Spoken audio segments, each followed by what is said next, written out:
मनुष्य के द्वारा किए गए सारे जाने अनजाने पापों के फल को नष्ट करने की शक्ति कामदा एकादशी व्रत में है। अगर मनुष्य सच्चे हृदय से भगवान श्री विष्णु की आराधना करे, एकादशी का व्रत करे और शुद्ध हृदय से अपने किए गए कर्मों का पछतावा करे और भविष्य में सभी प्रकार के पाप कर्मों से दूर रहे, तो श्री विष्णु की कृपा से उस मनुष्य के समस्त पापों का नाश हो जाता है। वह इस जगत के समस्त सुखों का भोग करता है और मृत्यु के पश्चात उसे मोक्ष की प्राप्ति होती है। कामदा एकादशी का व्रत मनुष्य को श्री विष्णु की परम कृपा का भागी बनाता है। मनुष्य के समस्त पापों का नाश कामदा एकादशी व्रत के करने से हो जाता है। श्री विष्णु की कृपा से मनुष्य इस संसार के सुखों का भोग करता है। एक बार धर्मराज युधिष्ठिर ने भगवान श्री कृष्ण से चैत्र माह के शुक्ल पक्ष की एकादशी के बारे में बताने की प्रार्थना की। तब भगवान श्री कृष्ण ने उनसे कहा कि चैत्र शुक्ल एकादशी व्रत को कामदा एकादशी कहते हैं। इस व्रत को करने से पाप से मुक्ति मिलती है। इस एकादशी व्रत की कथा इस प्रकार है। प्राचीन काल में एक भोगीपुर राज्य था, जिसका राजा पुंडरीक था। वह धन एवं ऐश्वर्य से युक्त था। उसके ही राज्य में ललित और ललिता नाम के स्त्री और पुरुष रहते थे। दोनों एक दूसरे से बेहद प्रेम किया करते थे। एक बार राजा पुंडरीक की सभा में ललित अन्य कलाकारों के साथ गाना गा रहा था। उसी दौरान ललिता को देखकर उसका ध्यान भंग हो गया और उसका स्वर बिगड़ गया। यह बात राजा पुंडरीक को पता चली तो उसने ललित को मनुष्य और कच्चा मांस खाने वाला राक्षस बनने का श्राप दे दिया। उसके प्रभाव से ललित एक राक्षस बन गया। उसका शरीर 8 योजन का हो गया। उसका जीवन कष्टकारी हो गया। वह जंगल में रहने लगा। उधर उसकी पत्नी ललिता दुखी हो गई और वह ललित के पीछे पीछे दौड़ती रहती थी। एक दिन ललिता घूमते हुए विंध्याचल पर्वत पर श्रृंगी ऋषि के आश्रम में गई। वहाँ पर वह मुनिवर से प्रार्थना करने लगी। श्रृंगी ऋषि ने उसके आने का कारण पूछा तो उसने सारी बात उनको बताई। तब श्रृंगी ऋषि ने कहा कि तुम कामदा एकादशी का व्रत रखो और उसका पुण्य अपने पति को दे दो। वह जल्द ही राक्षस योनि से मुक्त हो जाएगा। तब श्रृंगी ऋषि के बताए अनुसार उसने चैत्र शुक्ल एकादशी का व्रत किया और अगले दिन द्वादशी को पारण करके व्रत को पूरा किया। फिर उसने भगवान से प्रार्थना की कि वह इस व्रत का पुण्य अपने पति को दे दे ताकि वह राक्षस योनि से मुक्त हो जाए। भगवान विष्णु की कृपा से उसका पति ललित राक्षस योनि से मुक्त हो गया। दोनों पहले की तरह रहने लगे और एक दिन विमान पर बैठकर स्वर्गलोक चले गए। एक परिवार में ननद भाभी रहती थी। ननद अभी कुंवारी थी। वह तुलसी की बड़ी सेवा करती थी, पर भाभी को यह सब फूटी आँख नहीं सुहाता था। कभी कभी तो वह गुस्से में कहती कि जब तेरा विवाह होगा तो तुलसी ही खाने को दूंगी और तुलसी ही तेरे दहेज में दूंगी। यथा समय जब ननद की शादी हुई तो उसकी भाभी ने बारातियों के सामने तुलसी का गमला फोड़कर रख दिया। भगवान की कृपा से वह गमला स्वादिष्ट व्यंजनों में बदल गया। गहनों के बदले भाभी ने ननद को तुलसी की मंजरी पहना दी तो वह सोने के आभूषणों में बदल गई। वस्त्रों के स्थान पर तुलसी के जनेऊ रख दिए तो वह रेशमी वस्त्रों में बदल गया। ससुराल में उसके दहेज आदि के बारे में बहुत बड़ाई हुई। इस पर भाभी को बड़ा आश्चर्य हुआ और तुलसी जी की पूजा का महत्व उसके समझ में आ गई। भाभी की एक लड़की थी। वह अपनी लड़की से कहती कि तू भी तुलसी की सेवा किया कर, तुझे भी बुआ की तरह फल मिलेगा। पर लड़की का मन तुलसी के सेवा में नहीं लगता था।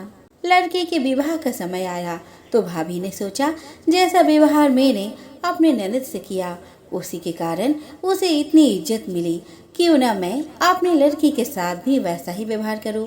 उसने तुलसी का गमला फोड़कर बारातियों के सामने रख दिया, परंतु इस बार मिट्टी मिट्टी ही रही। मंजरी और पत्ते भी अपने पूरे रूप में ही रहे। जनेऊ जनेऊ ही रहा। सभी बाराती भाभी की बुराई करने लगे। ससुराल में सभी लड़की की बुराई कर रहे थे। भाभी ननद को कभी घर नहीं बुलाती थी।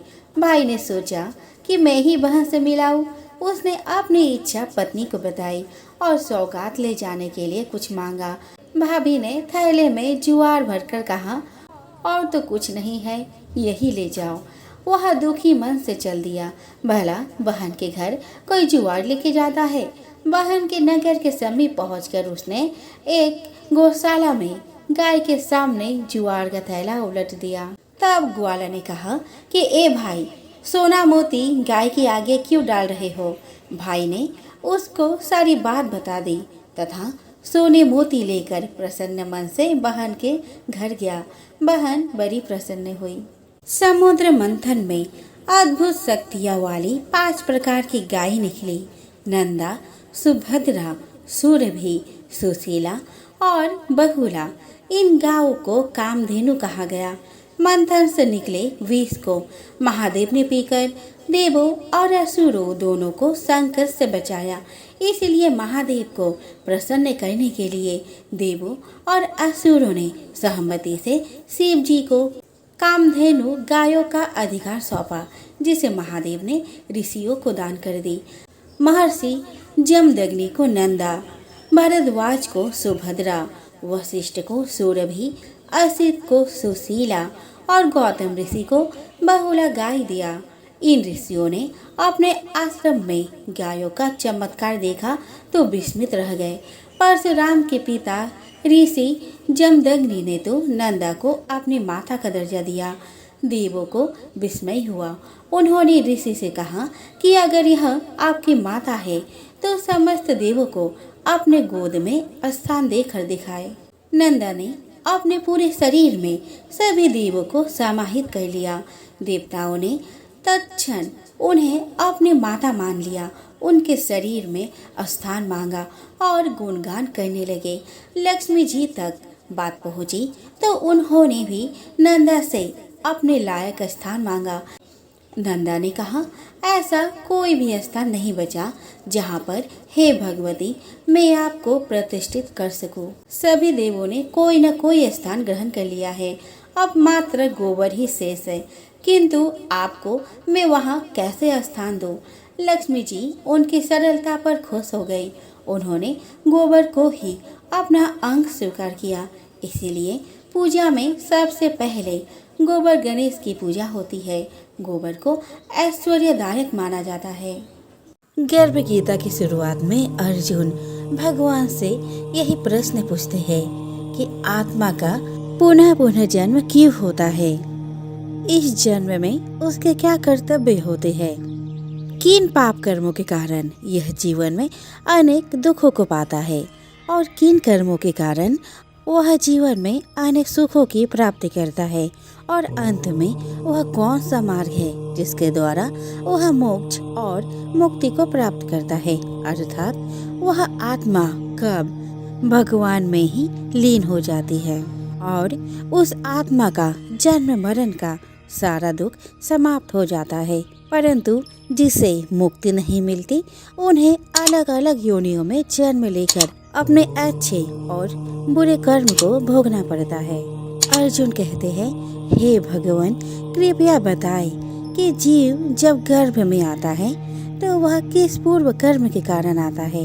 हे मधुसूदन, प्राणी जन्म के पूर्व गर्भावस्था को कष्ट भोगता है और जन्म लेते समय भी असहाय कष्ट पाता है। इसके उपरांत वह संसार में रहकर रोग पीड़ा भोगता है। उसे बुढ़ापा आता है, प्राणी की मृत्यु भी होती है। अस्तु प्रभु जी, कृपया यह बताएं कि वे कौन से कर्म हैं जो प्राणी को जन्म मरण से रहित बनाते हैं। श्री कृष्ण कहते हैं, हे अर्जुन, जन्म मरण का बंधन उन प्राणियों की नियति है जो संसार में लिप्त रहते हैं। ऐसे प्राणी संसार में अनुरक्त रहते हैं, अर्थात संसार के नश्वर पदार्थों से ही प्रेम करते हैं। वे सांसारिक वस्तुओं की कामना करते हैं। प्राणी संसार की माया पाने की चेष्टा तो करता है, परंतु मेरी भक्ति पर ध्यान नहीं देता। इसके कारण वह बारंबार और अनेक योनियों में जाकर जरा मरण का दुख उठाता है। अर्जुन कहते हैं, हे जनार्दन, सांसारिक मोह माया से मुक्ति तो बहुत कठिन है। माया चित्त हर लेती है। मन काम, क्रोध, लोभ, मोह और अहंकार रूपी विकार से घिरा मदमस्त हाथी है। तृष्णा रूपी शक्ति से प्रेरणा देती है। 5 विकारों में अहंकार प्रबल है, जो कि प्राणी को नरक में ले जाता है। हे ऋषिकेश, इस मदमस्त हाथी को कैसे भस्म किया जाए? मन को भक्ति में लगाने हेतु क्या उपाय करना उचित है? श्री कृष्ण कहते हैं, हे धनंजय, जैसे मदमस्त हाथी को भस्म करने के लिए अंकुश की आवश्यकता होती है, उसी प्रकार मन को वश करने के लिए अभ्यास द्वारा ज्ञान प्राप्त करना आवश्यक होता है। भक्ति और ज्ञान बराबर अभ्यास करते रहने पर ही प्राप्त होते हैं। अर्जुन कहते हैं, हे मधुसूदन, आपके भक्ति के लिए कोई वन खंडों में जा रमते हैं और कोई बैरागी बनकर स्थान स्थान पर भ्रमण करते रहते हैं। हे प्रभु, कृपया बताएं कि आपकी भक्ति कैसे मिल सकती है? श्री कृष्ण कहते हैं, हे अर्जुन, मेरी खोज में बन बन भटकते सन्यासी अथवा स्थान स्थान पर जाने वाले बैरागी मुझे तब तक प्राप्त नहीं कर पाते जब तक उनके हृदय में मेरा निवास नहीं होता। तब अथवा वैराग्य का तो मेरी भक्ति पाने में बाधा डालता है। जटा धारण करने वाले अर्थात भस्म लगाकर बैरागी बनने मात्र से जीव मेरी कृपा का पात्र नहीं बन पाता। अहंकारी को तो मेरा दर्शन सुलभ ही नहीं होता। मैं शुद्ध हृदय वाले सतत अभ्यासी ऐसे जीव को मिलता हूँ जो काम, क्रोध, मोह, ममता और अहंकार से परे है। अर्जुन कहते हैं, हे माधव, प्राणी पंच विकार जनित प्रवृत्ति के कारण लौकिक जीवन नष्ट कर लेता है। हे मुरारी, कृपया बताएं कि वह कौन सा पाप है जिसके कारण किसी व्यक्ति की स्त्री असमय मर जाती है। किन पापों के फलस्वरूप अल्पवायु में पुत्र मर जाता है? कौन से पाप के कारण व्यक्ति वीर्यहीन हो जाता है? कृष्ण कहते हैं, किसी का लिया हुआ ऋण नहीं चुकाने वाला पति पत्नी हानि का दुख उठाता है। उसी प्रकार किसी की धरोहर को ना लौटाने वाले का पुत्र अल्पवायु में मर जाता है। किसी को सहयोग सहायता का आश्वासन देकर भी समय आने पर सहयोग ना करने वाला वीरहीन होता है। यह सब भयंकर पाप है जो स्त्री पुरुष एकाकी भोगते हैं। अर्जुन कहते हैं, हे दयानिधि, किस पाप के फलस्वरूप प्राणी सतत रोगी रहता है और किसको कर्म के फलस्वरूप बोझा ढोने वाला जघन्य पशु बनता है? श्री कृष्ण कहते हैं, हे अर्जुन, कोई सौभाग्यकांक्षिणी कन्या को बेचने वाला सतत रोगी रहता है। अभक्ष्य भोजन और मादक द्रव्यों का सेवन करने वाला अधम योनि में जन्म लेता है। झूठी गवाही देने वाला भोजन बनाकर पंच कवल कर स्वयं भोजन करने वाला बिल्ली और सूकर की योनि प्राप्त करता है।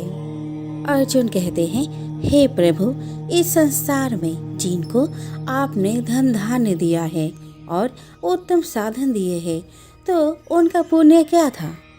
श्री कृष्ण कहते हैं, उत्तम रीति से सुयोग्य पात्र को स्वर्ण आदि दान करने वाला धन धान्य और वाहन आदि पाता है।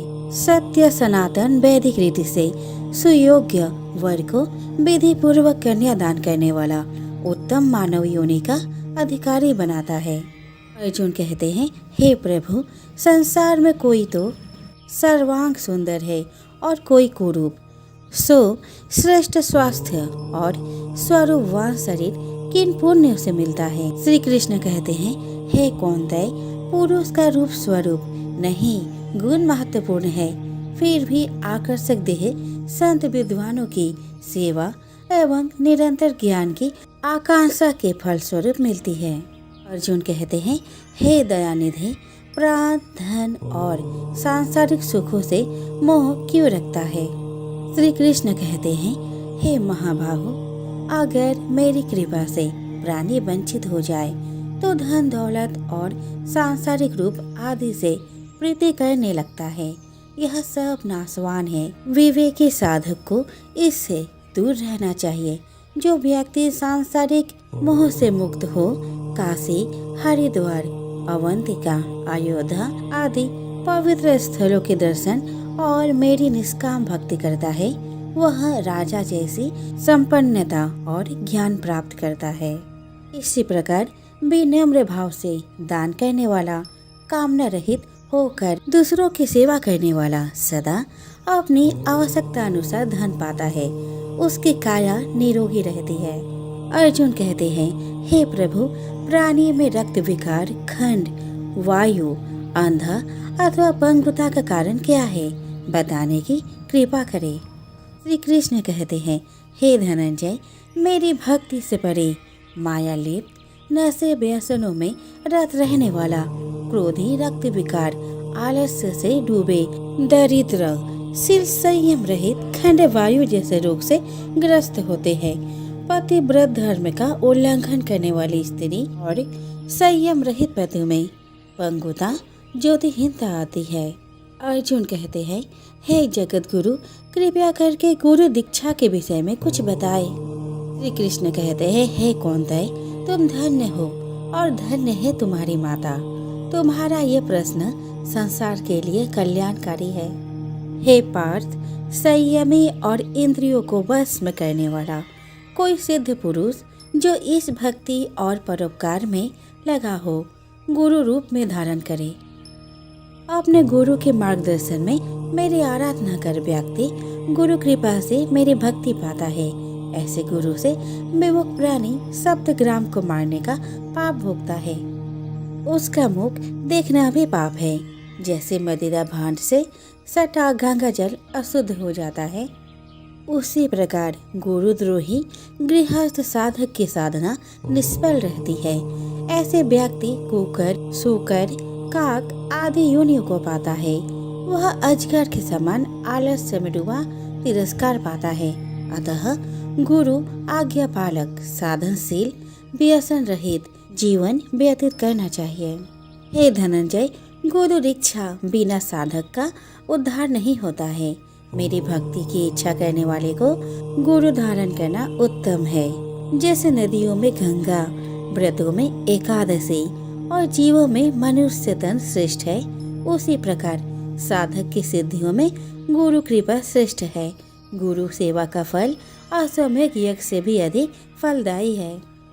प्रसंग है कि साधु, गृहस्थ, इंजीनियर, अध्यापक, डॉक्टर, वकील, राजनेता, वैज्ञानिक ये सभी बच्चे के रूप में अपनी माता से ही जन्म लेते हैं और उन्हीं की गोद में संस्कार पाते हैं। अतः यदि माताएं शुद्ध संस्कारी होंगी तो बच्चे भी शुद्ध संस्कार प्राप्त करते हुए बड़े होंगे। पत्नी का काम है कि वह विवेक पूर्वक घर परिवार को चलाए। इस प्रकार परिवार सुधार के संदर्भ में स्त्रियों का बड़ा ही दायित्व है, इसीलिए उनका आदर आवश्यक है। आदर तो एक छोटे सदस्य का भी होना चाहिए। फिर गृहिणी, जन्मदात्री और संस्कारदात्री का आदर करना अत्यंत आवश्यक है। वृद्धों का शरीर बल लूट जाता है, परिवार पर उनका शासन भी धीरे धीरे हट जाता है। अतएव अधिकतम वृद्धों के मन में निराशा, रूखापन और असंतोष उत्पन्न हो जाते हैं। इसीलिए वृद्ध धीरे धीरे थोड़े चिड़चिड़े हो जाते हैं। उनकी थकी दृष्टि में चारों ओर सूनापन दिखाई देता है। अतः परिवार के स्वजनों का कर्तव्य है कि वे वृद्धों का पूरा सम्मान दें, उनकी सेवा और आदर करें। परिवार वाले वृद्धों को यह अनुभव न होने दे कि उनका उस घर में कुछ नहीं रहा। वृद्धों को ऐसा लगे कि परिवार वाले हमारे अनुगामी हैं। दूसरी बात, 10 दिनों बाद तुम भी वृद्ध हो जाओगे। जो आज वृद्धों की आवश्यकता है वही तुम्हें 10 दिनों के बाद चाहिए। अपने ही कर्मों के फल भोग सबको मिलते हैं। अगर तुम वृद्धों की सेवा किए रहोगे तो तुम्हें भी बुढ़ापे में सेवा मिलेगी। अपने को सेवा की आवश्यकता पड़े या ना पड़े, हम वृद्धजनों की सेवा करें और उन्हें सम्मान दें। गृहस्थ और मठाधीशों का परम कर्तव्य है दरवाजे पर आए हुए अतिथि एवं अभ्यागत का यथा योग्य सत्कार करना। यह भारतीय नीति शास्त्र का नियम है। अभ्यागत गुरु के समान आदरणीय है। जहाँ अभ्यागत का आदर व सम्मान नहीं होता, वे परिवार तथा समाज उस जमीन की तरह उन्नतिहीन हो जाते हैं। अतिथि सत्कार से सुकीर्ति और संपत्ति बढ़ती है। जहाँ शाम को इकट्ठे होने पर अपने विचारों और बातों को एक दूसरे के सामने रखते, एक दूसरों के सामने पढ़ने पर गंभीर हो जाते हैं। एक साथ ना भोजन करते और ना बैठते हैं। समझ लो, ऐसा परिवार एवं समाज का विघटन शीघ्र होने वाला है। परिवार एवं समाज के लोग जब शाम को इकट्ठे होते हैं, तब वे यदि एक दूसरे से हंस हंस कर बातें करते हैं तो मालिक को अपने अपने कर्मों का लेखा जोखा देते तथा एक दूसरे को निश्चल होकर बताते हैं। तब यह निश्चित समझा जाता है कि इस परिवार एवं समाज के लक्षण शुभ है। कोई व्यापार घाटे में चले तो यह कोई व्यापार नहीं। व्यापार वही सफल है जिसमें मूलधन तो बना ही रहे किंतु मुनाफा में निरंतर वृद्धि होती जाए। अधिकतम लोगों का यह व्यापार घाटे में ही चलता है। अधेड़ अवस्था में जो कुछ प्रसन्नता शेष है वह सब भी बुढ़ापे में काफूर हो जाती है। इस प्रकार मानव जीवन रूपी व्यापार निरंतर घाटे में चलकर अंत में इसका दिवाला पिट जाता है। बहुत कामना, अहंकार, प्राणियों से द्वेष, बात बात में क्रोध एवं द्रोह, असहनशीलता, कुछ भी घाटा न उठाकर थोड़े थोड़े में मुकदमेबाजी आदि करके लोग अपनी जिंदगी को नर्क के जैसा बना लेते हैं। हंस हंस कर प्रसन्नता में जीने योग्य जीवन को ईर्ष्या, द्वेष, दुख, संताप में जल जल कर जीते हैं। सब भौतिक सुख सुविधाओं के पा जाने पर भी संसार के अधिकतम लोग निरंतर नरक में जीते हैं। ईर्ष्या, द्वेष, कलह, बेमनस्य, वेर, चिंता, मानसिक उलझन आदि से लोग निरंतर पीड़ित रहते हैं। मनुष्य के अंदर जितना स्वार्थ तीव्र होगा वह उतना ही राग द्वेष का शिकार होगा और ऐसा आदमी कभी शांत नहीं हो सकता। धन चाहे थोड़ा हो परंतु मन पवित्र हुए बिना जीवन में सुख नहीं मिलता। मन की पवित्रता के लिए संतों एवं सज्जनों की संगति और मन में शुद्ध और अच्छे विचार चाहिए। जीवन का आखिरी हिस्सा बुढ़ापा है। कहा जाता है कि अंत अच्छा तो सब अच्छा, परंतु दुर्भाग्य है कि अधिकतम लोग का बुढ़ापा सर्वाधिक दुखपूर्ण हो जाता है। एक बार एक मेढक और उसकी पत्नी मेढकी किसी कुएं के अंदर पानी में खेल रहे थे। तभी कुएं पर एक पनिहारी आई और उसने पानी अपने मटकी में भरा और अपने घर चली गई। परंतु हुआ क्या कि उसके मटकी में मेढक और मेढकी दोनों आ गई।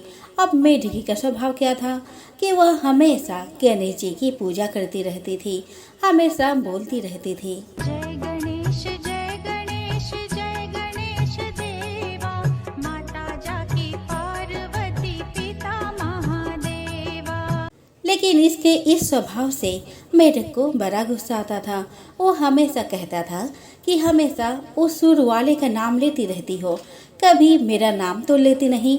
और इस बात पर कभी कभी खूब जमकर झगड़ा भी करता था। अब क्या होता है कि पनिहारी उनको अपने मटकी में भर कर ले गई थी। पानी के साथ में वह अपने घर जाती है और चूल्हे पर पानी गर्म करने के लिए रखती है, तो उस पानी को वह किसी गर्म करने वाले बर्तन में पलट देती है और आग पर रख देती है।